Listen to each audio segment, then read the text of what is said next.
sejam muito bem-vindos. O CETA é um centro espiritualista, universalista, né? Nós trabalhamos com diversas filosofias, não só o espiritismo, e somos uma casa de vanguarda. Por isso que nós abordamos temas bastante polêmicos, né? Principalmente eu, né? Eu gosto desses temas polêmicos. E a intenção sempre é que nós saiamos daqui melhores, obviamente, do que chegamos. Só que para isso, muitas vezes, para nos tirar da zona de conforto, a gente precisa fazer o quê? A gente precisa provocar, né? Nós precisamos de uma provocação, precisamos que alguém nos empurre, precisamos que alguém faça com que nós pense, reflita, para que outra pessoa não faça isso por nós. Nós vivemos um momento na civilização brasileira de que tem lugares aqui, meninas, ó, tem aqui, deixa eu ver se tem mais um lá, ó. Nós vivemos um momento, né, que nós deixamos que outras pessoas pensem por nós. E é necessário que nós reflita. Então hoje eu quero mostrar para vocês como funciona esses esquemas de dominação. Porque todo mundo diz assim, tá, nós somos meio dominados pelas trevas. Tá, mas como isso funciona? Como? Como que eu sou obsediado? Né? O que eu tenho que fazer para ser obsediado? Porque não é o obsessor que vem até mim, né? É eu que chamo o obsessor. Né? O que provoca isso? E eu vou usar um material que eu até usei na semana passada no grupo de apometria, o grupo que está estudando, né, os formandos aí de apometria. Vou usar só alguns que eu usei na semana passada, que é para justamente a gente começar a pensar junto nesse sistema todo de controle que exercem sobre nós. Né? Nós vivemos... Eu não vou colocar a tela inteira, então se alguém aí está com dificuldade de ver, né, eu volto na tela inteira e saio. Mas assim, ó, isso aqui é só uma alusão. Né? Nós temos aqui uma menina colocando várias máscaras. Né? Nós hoje vivemos um momento que nós temos uma cara no trabalho, uma cara em casa, uma cara na sociedade, uma cara no grupo social, uma cara lá na igreja, no centro espírita. Então nós vestimos e desvestimos todo o tempo alguma personalidade. Os estudiosos aqui sabem que isso muitas vezes são formas de pensamento que a gente vai criando. Aquilo vai tanto tempo que eu crio uma forma de pensamento próxima a mim. Aí eu chego no centro espírita e digo, estou obsediado porque eu vi lá na cozinha um espírito. Não, tu não viu um espírito, tu viu você. Você, uma das projeções tuas, né, que está ali vívida, sendo vivenciada.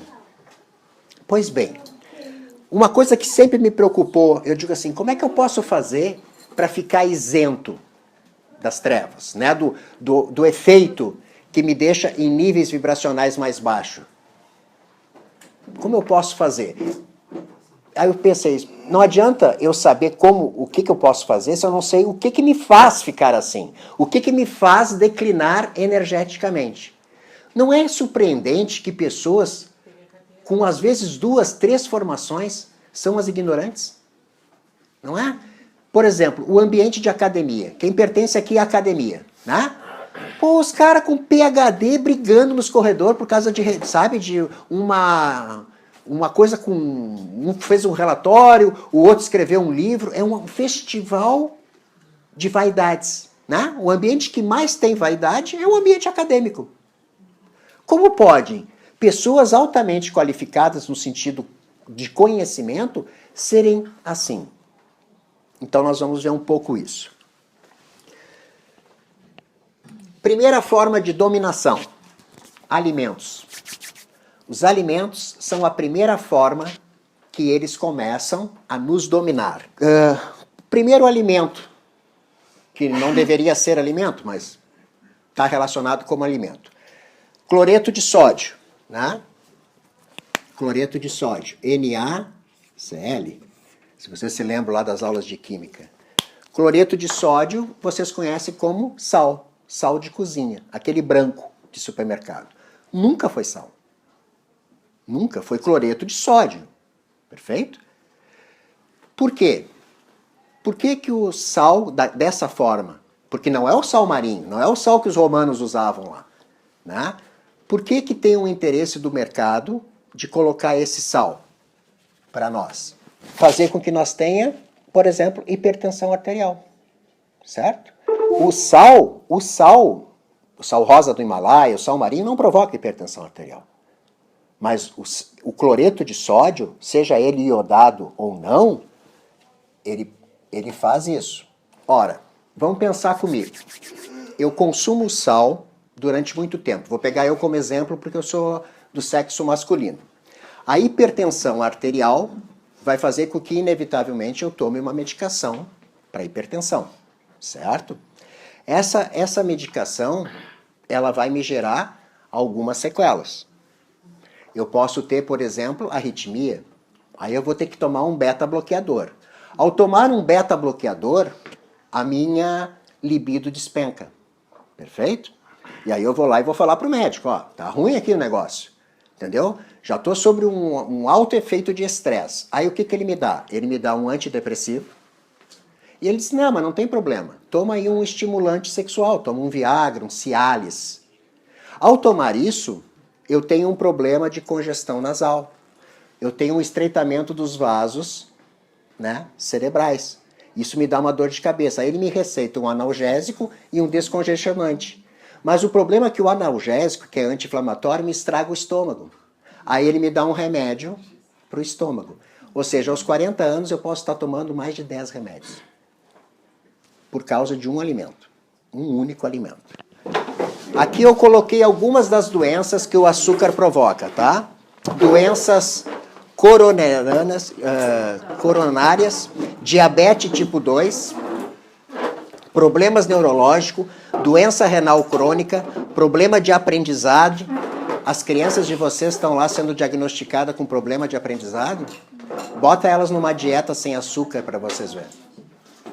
Não vai ter problema, não precisa levar lá no psiquiatra e medicar essa criança, entendeu? Dar Ritalina para ela. É só tirar o açúcar dela, né?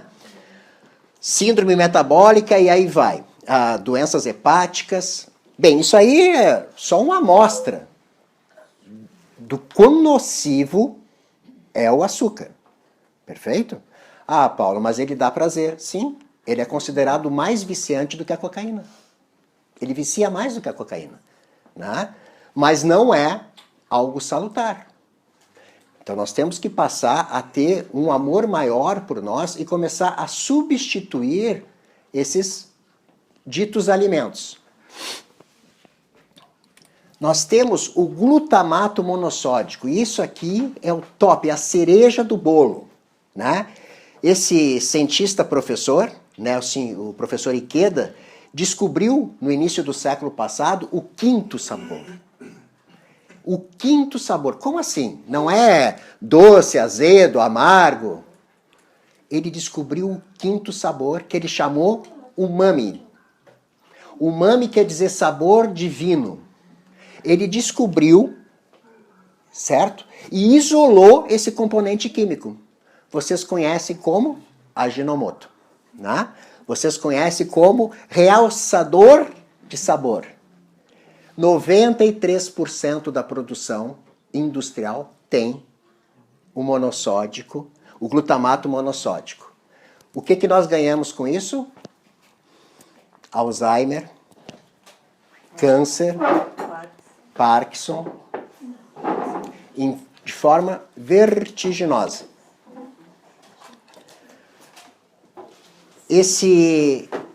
A intenção dele, tu entende?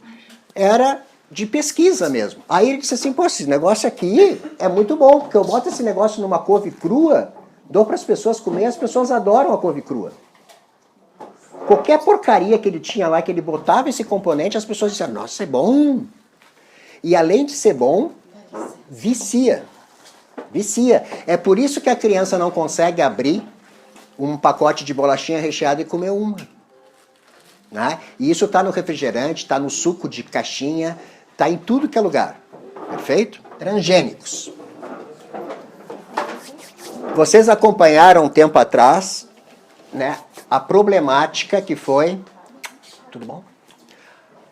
Aqui no estado, quando os primeiros transgênicos foram para a lavoura. Perfeito?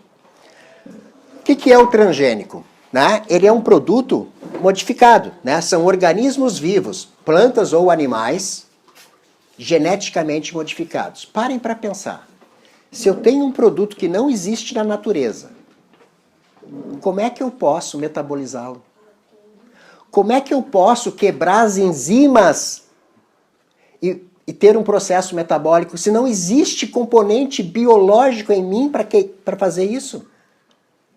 Porque o milho que tem aí não é mais milho, né? A soja que tem aí não é mais soja. O trigo, por que tanta gente está com intolerância? Porque, claro, tem organismos que não conseguem mesmo quebrar as enzimas. Então, isso prejudica-nos, né, de uma forma extremamente nociva. Mas o que nós ouvimos aqui no Estado há uns anos atrás? Em 3 anos, a Monsanto vai acabar com a fome do mundo. Não foi? 3 anos. Porque através dos transgênicos nós teríamos uma alta escala de produção. Já se passaram mais de 20. Acabou a fome? Não. Quem conhece aqui um pé de soja nativo, um pé de trigo nativo? Não existe, foi destruído. Não existe mais. Entendeu? Não existe um banco genético. Nós não nos preocupamos em ter um banco genético de sementes. Isso é muito sério, hein, gente? Porque a gente está na mão de empresas que controlam as sementes. Perfeito? Mas qual a intenção deles, Paulo, em fazer isso? Nos adoecer. Essa é a intenção deles. Eles não querem que a gente morra, não de imediato. Porque quem morre não dá lucro.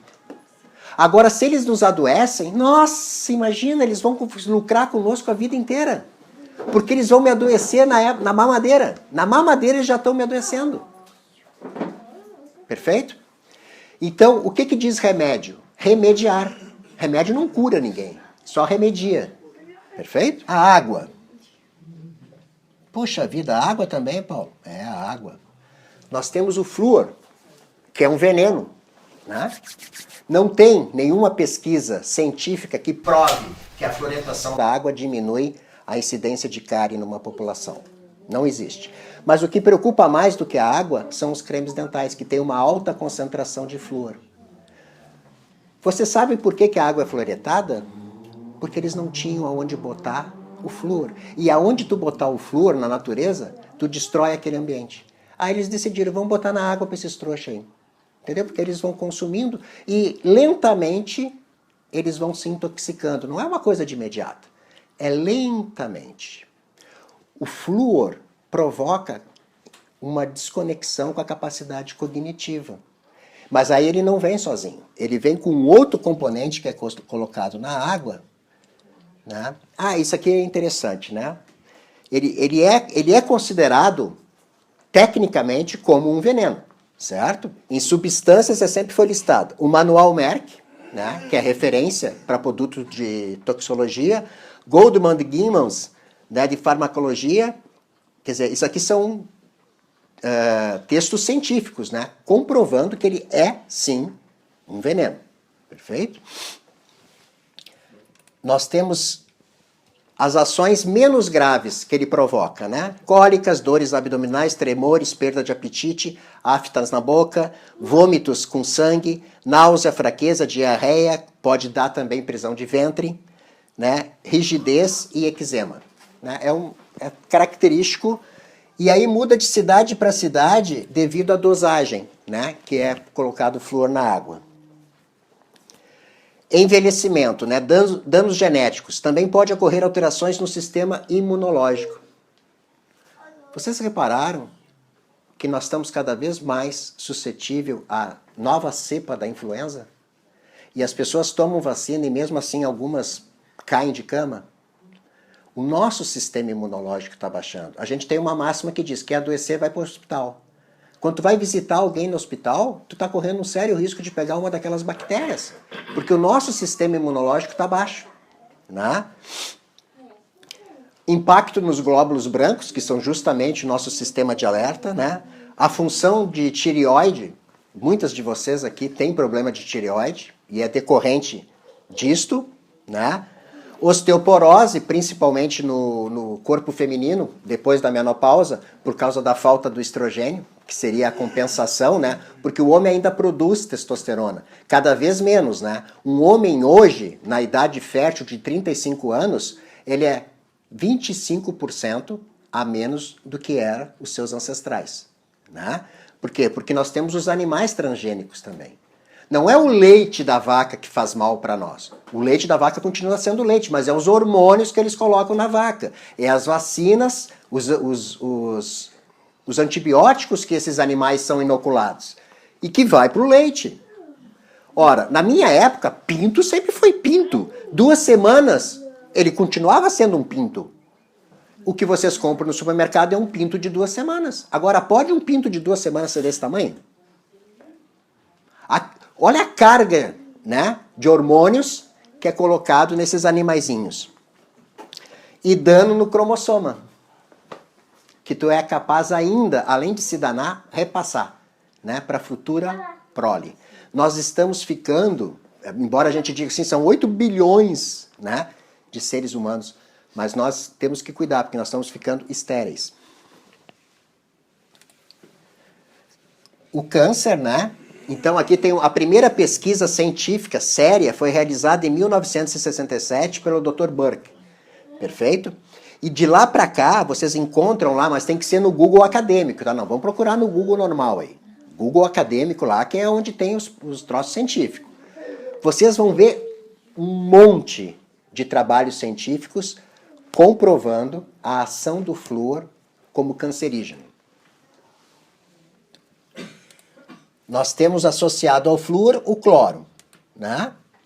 Então aqui nós temos, né, aumento da adesão do colesterol, LDL, né, na parede das artérias. Não é incrível? A pessoa é magra e o colesterol é alto. Ela controla a dieta dela, o cardiologista tenta, mas não adianta. Não é uma benção porque ela vai ter que tomar simvastatina pro resto da vida. Bom, né? Risco elevado de desenvolvimento de câncer. Quer dizer, é mais um componente químico, né, que provoca câncer. Maior risco de desenvolvimento de bronquite e asma. Tem criança com asma em casa?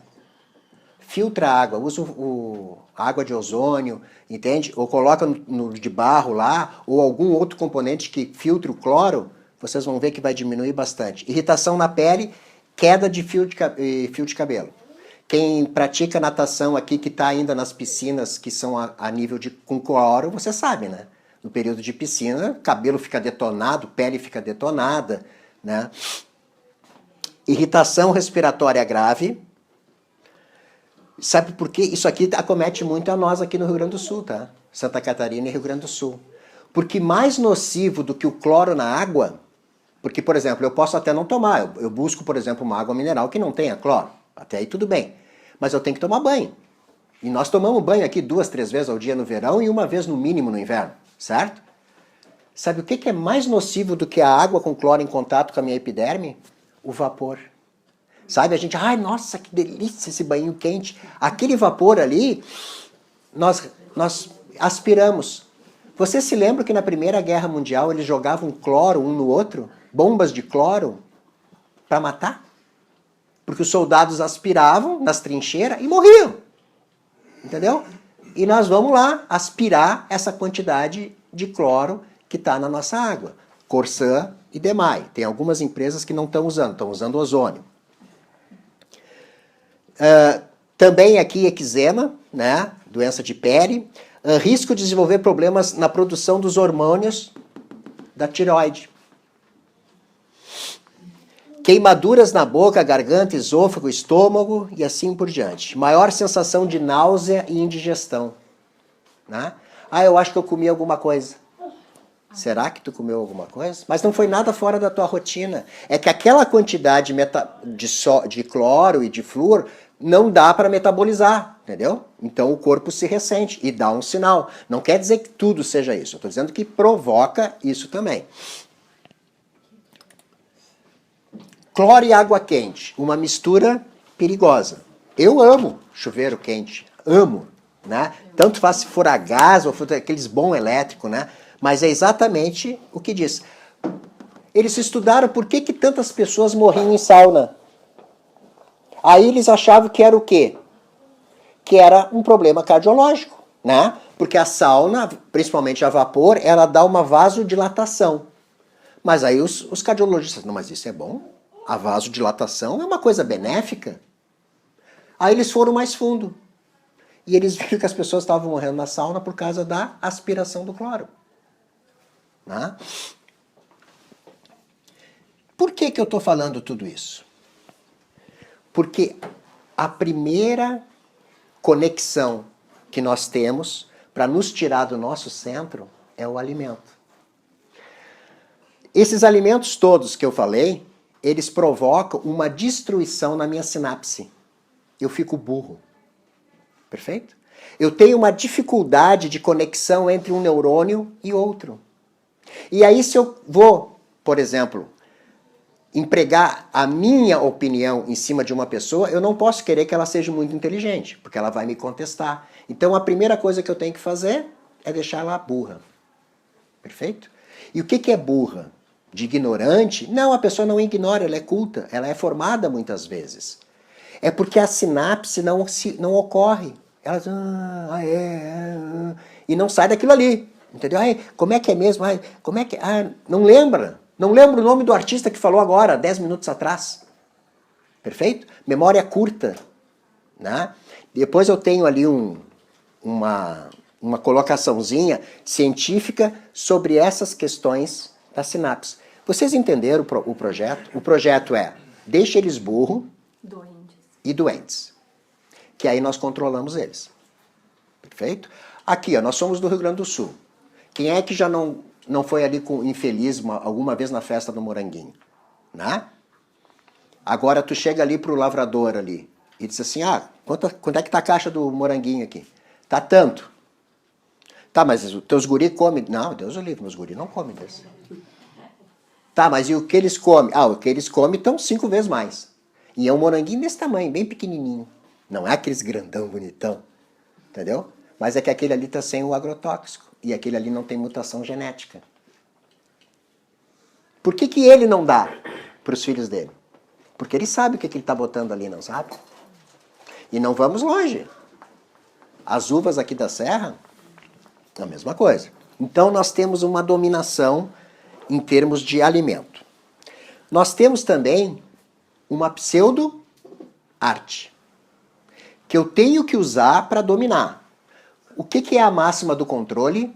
Dê pão e circo. E você terá as massas sobre sua mão. Perfeito? Isso é a massa. Isso aí vem lá de Júlio César para cá e virou uma verdade. Se tu der pão e circo para as pessoas, tu tem elas dominadas em você. A pior prisão que existe, o pior presídio de todos, sabe qual é? Aquele que o presidiário não sabe que está preso.